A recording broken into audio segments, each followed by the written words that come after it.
All right, anytime you're ready. The topic of having ownership of a firearm has been controversial over time in the United States. As long as there has been firearms, there has been control laws for them as well, but that does not mean they need to be more stringent. According to Source 2, quote, the National Rifle Association opposes gun control and maintains that the Second Amendment guarantees the rights of Americans to own weapons, end quote. The Second Amendment of the United States Constitution is an asylum that gives citizens the right to keep and bear arms. The National Rifle Association uses an effusive attitude to promote gun safety in the U.S. and defends Americans' constitutional rights so that they can legally have the ownership of firearms. Our founding fathers trusted the citizens of the United States with the ownership of firearms, and the NRA continues to fulfill the trust of the citizens in the United States. Due to our founding fathers' actions, people in America are allowed to own firearms, and the people are allowed to use them for their own personal reasons, and they would most likely not be able to if gun laws were more stringent. 1 minute. Rebuttal. Well, first of all, the Second Amendment gives us the right, but not all American citizens should have the right mindset to even own a firearm. Like, for example, if you commit yourself to a mental institution, you still have the ability to purchase a gun, which doesn't really make sense. Where if, like, the state or a doctor committed you, you cannot purchase a gun, and it's just.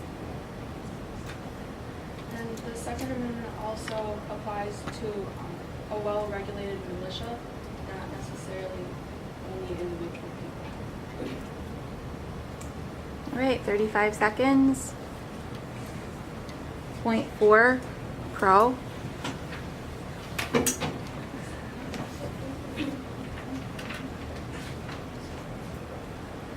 With the implementation of more stringent gun control laws, crime will decrease substantially. Currently, the United States has an alarmingly high crime rate, with nearly 400,000 gun crimes committed each year. Many crimes involve firearms, and the involvement of these weapons escalate the crimes dramatically. Can you imagine how many crimes could be prevented from just a simple increase in the stringency of our current gun control laws? The increased strictness would, for example, look further into the background checks of prospective gun purchasers and owners. These new thorough checks would identify red flags on more purchases than the current system does. This will help eliminate the sale of guns to people who will not use them properly and will cause harm to American lives and increase crime. One of the worst crimes is murder, and sadly, every day, 34 Americans are murdered with guns. It is simple logic that with fewer guns on the streets, fewer murders will occur. The innocent Americans that are losing their lives to gun violence could be your neighbors, classmates, co-workers, friends, or family members. These people's lives are worth more than lenient gun control laws. This goal of fewer gun deaths can be achieved through stricter gun control, which would limit the amount of guns purchased and in turn the amount of guns used. The main source of crime in the United States is gang-related violence, and gang activity is responsible for at least 48% of criminal and violent activity throughout the United States. Stricter gun control laws would catch more of these gang members and stop them from purchasing guns. Without guns, the rate of gang-related crime would decrease because gangs would have no means of carrying out these violent acts. Stricter gun control laws are auspicious and are needed to be implemented in order to preserve American safety. Not everyone is benevolent, and we need to be wary of the people that are not. 1 minute, 52 seconds. Rebuttal. So let's just say that we did strip guns, then these people, they could just use knives and baseball bats, so they could just maul people. That'd be a perfect scene. Also, let's bring up the beautiful city of Chicago, which has one of the lowest guns per capita in the entire country. It has one of the highest rates of violence per capita in the country. So low guns, high violence? Doesn't really add up, does it? 30 seconds. Point 5. Con.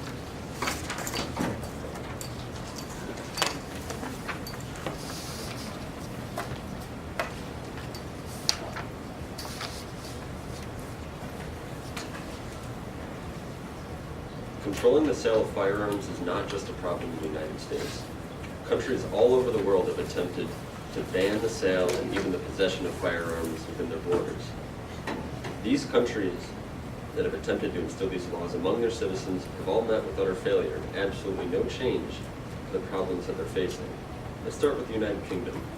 Since the Second Firearms Act of 1997, the sale, ownership, possession, and purchase of almost all handguns has been made illegal. This act came about as a response to the Dunblane Massacre.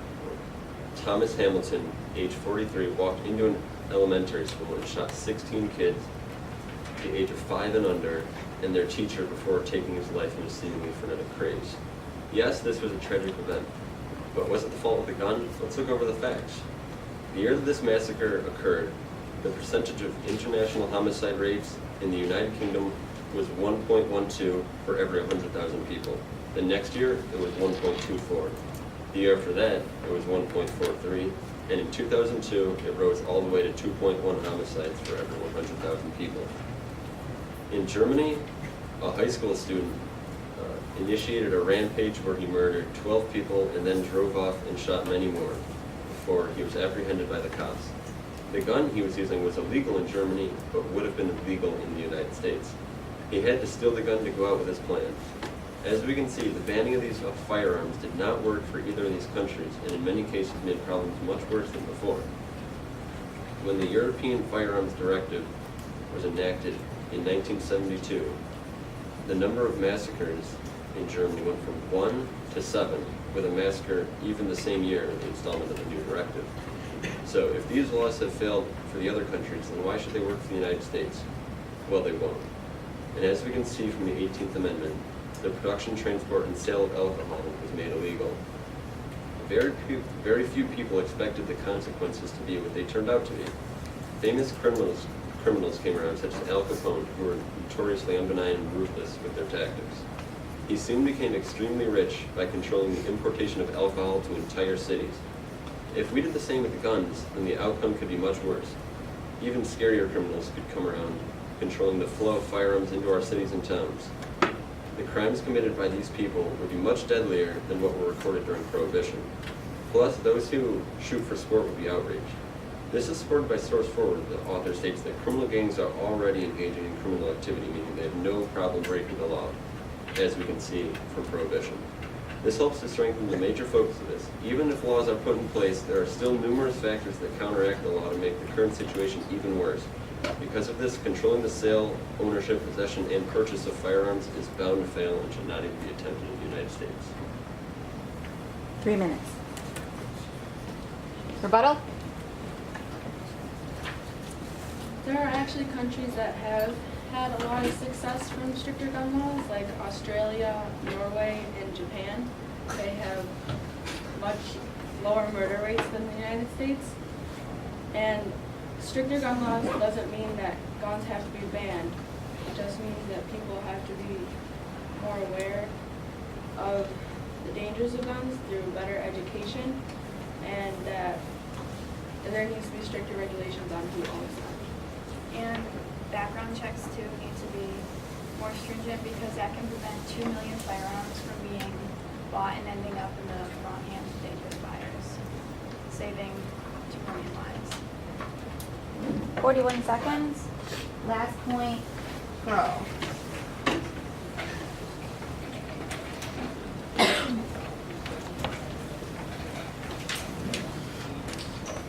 Ladies and gentlemen, I am the first to admit that several aspects of the United States set it apart from other nations. Its benign, democratic government allows the people to choose their leaders, whereas many other countries are ruled by dictators or corrupt officials. And its freedoms of speech, religion, and the press allow the United States citizens to feel safer and be heard, while in many other nations the people live in fear and are intimidated into silence. However, there is one aspect that negatively sets the U.S. apart: gun violence. For example, more Americans are shot in one day than Japanese are shot in an entire year, according to Source 2. And Japan has a much larger population than the United States. It is no coincidence that the United States has one of the highest murder rates in the world, and is also a nation with a ludicrous amount of guns, with 68 million firearms in Texas alone. But because the U.S. wishes to mollify any protesters of gun control, they refuse to take serious action towards creating new gun control laws. The other side has said that laws have not helped in other nations, but these are not regulation, these are bans. We're not talking about bans. In other countries, regulation has proven to be a solution. In nations like Australia, where many handguns and assault rifles have been regulated, the murder rates have declined exponentially. Other nations have considerably more people than the U.S., and yet we remain one of the most violence-ridden nations on the planet. Why? Because people are not the problem in this case, guns are. If gun control can work in other nations, why couldn't it work here? Many nations have passed more stringent gun laws that have made their people safer and decreased violence on a very large scale, so maybe the U.S. should do the same. 1 minute, 50 seconds. Rebuttal? Well, first, there are not that many dictatorships or corrupt governments anymore. That was a couple decades ago, actually. Also, the United Kingdom, they regulated guns. They didn't ban them completely like you said, and that didn't work out for them.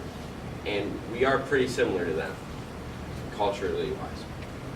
So if it didn't work for them, and it didn't work for other countries, I don't know why it would work for us.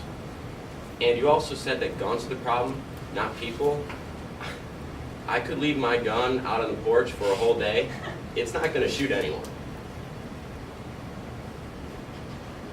30 seconds. Okay, you guys are now